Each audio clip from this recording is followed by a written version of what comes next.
Hey everybody, and welcome to the latest edition of Thanks for Asking, my video blog of my own personal journey from addiction to long-term recovery. My name is Mark Lefebvre, and it's great to be with you here today.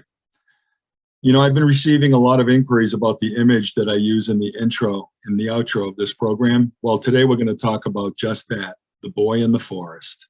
Who is he, and what does he represent?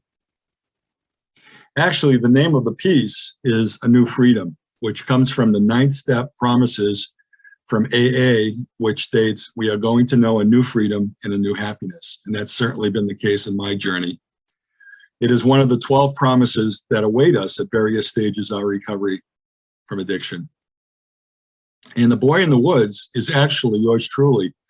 And there's an amazing story behind the painting. So pull up a chair and I'll tell you all about it. So in my situation, my new freedom was the release from my personal prison of childhood trauma. So for some historical context, as I've mentioned in this forum in the past, my journey involves over 40 years of active alcoholism and drug addiction, which began at the age of 14.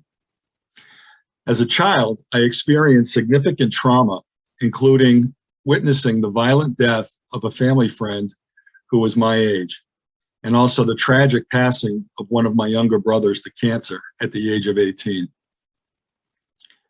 Coming from a family where emotions and feelings were not typically shared, I was ill-equipped to deal with these traumatic events and the shock and the grief that I carried with me into my adulthood. Hence the use of drugs and alcohol as a way to self-prescribe and self-medicate to fill the hole within me stemming from those awful events.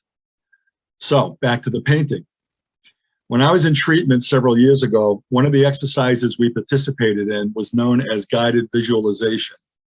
For this exercise, we sat in a circle of about 15 of us, and we were asked to close our eyes, and we were led by a counselor through a relaxation exercise to clear our minds and to slow our breathing. Then we were asked to find a place, either real or imaginary, where we felt safe.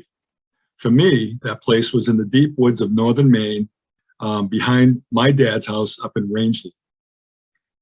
Although the physical location was vague in the exercise, and based on any one of a number of places where I could actually have visited in the past, I recognized it immediately in my visualization exercise. However, it was fairly representative of the type of place where I'd sit and be present in the moment and in deep serenity and meditation in the woods. This, quite frankly, is what I consider to be my happy place, to be deep in the woods, miles away from civilization and from roads, and without any noise, with the possible exception of a faraway airplane or birds calling in the distance or the wind blowing through the trees to interrupt my senses. In the guided visualization, I was led down a path and was asked to look around for a place to sit. As I searched for a place to sit, I came upon a clearing where the space opened up, and I was accompanied by my ailing brother at his bedside in the hospital. The image was familiar to me, as this is where we spent our last moments together before he passed. In the visualization exercise, my brother was alert, and he was asking me to, quote unquote, let it go. It took me several minutes to realize in this exercise that he was asking me to let go of the guilt that I felt about his illness. You see, I've been carrying this guilt around for me for decades since his passing, as I was helpless to do anything in the moment that could save him from this fate. I had taken time off from college that summer and that spring to be with him for the months leading up to his death. He explained to me in the dream sequence that I had done everything I could do to care for him, and that he loved me and appreciated and was grateful for all the time I had spent with him over the months leading to his passing. Following this conversation, I then found myself in a clearing in the forest with the sun warming my face through a thicket of pine trees. I can distinctly recall that I was facing east and it was early in the morning, and that the warmth of the sun was palpable even in my dream state. As the guided exercise eventually took me back to the workshop circle and treatment, I was overcome with a sense of release, and I struggled to contain my emotions. My visit with my brother was as real as if he was lying next to me in that room. I had surrendered myself to this visual journey that the therapist guided me through without cynicism and without any intervening rational thoughts. And when I opened my eyes in the circle, I was sobbing. So fast forward to the next day when we were all taken to a church for a regularly scheduled 12-step meeting. There were perhaps 50 or so other so-called patients of the treatment center present, and in the room there was a clamor as we settled in for the meeting.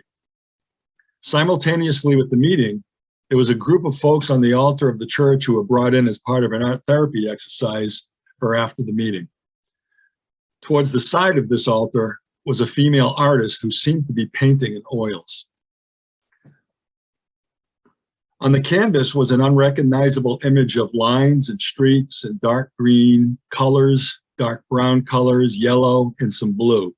And in the center of the image, there soon appeared, or evolved, I should say, an article of clothing belonging to a silhouette of a person with their arms reaching to the ground and fingers outstretched to his side.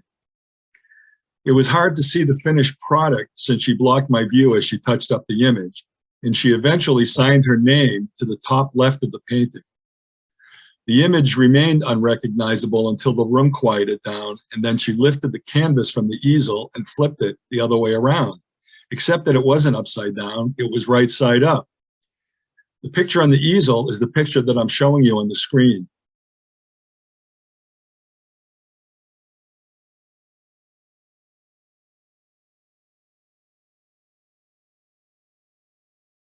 She had painted this image of the young boy from a blank canvas to the boy standing in the middle of the forest, facing the sun in the east and holding his arms up in a sign of victory. Except she had painted the whole thing upside down on the easel. I've also posted it here upside down so you have an idea of what had just been revealed to me. But wait, there's still more to the story. The miracle was that the image depicted on the painting was precisely the image I imagined in the woods the previous day during my guided visualization exercise. The boy was me as a 20-year-old in the forest following my visit to my brother's bedside. The connection was made more than 24 hours later, inspired by a complete stranger and without a word ever spoken between the two of us.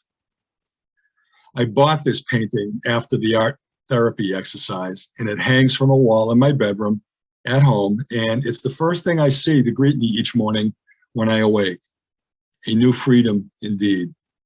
And that, my friends, is the story of the boy in the woods. I hope you find the story as inspirational as it is for me.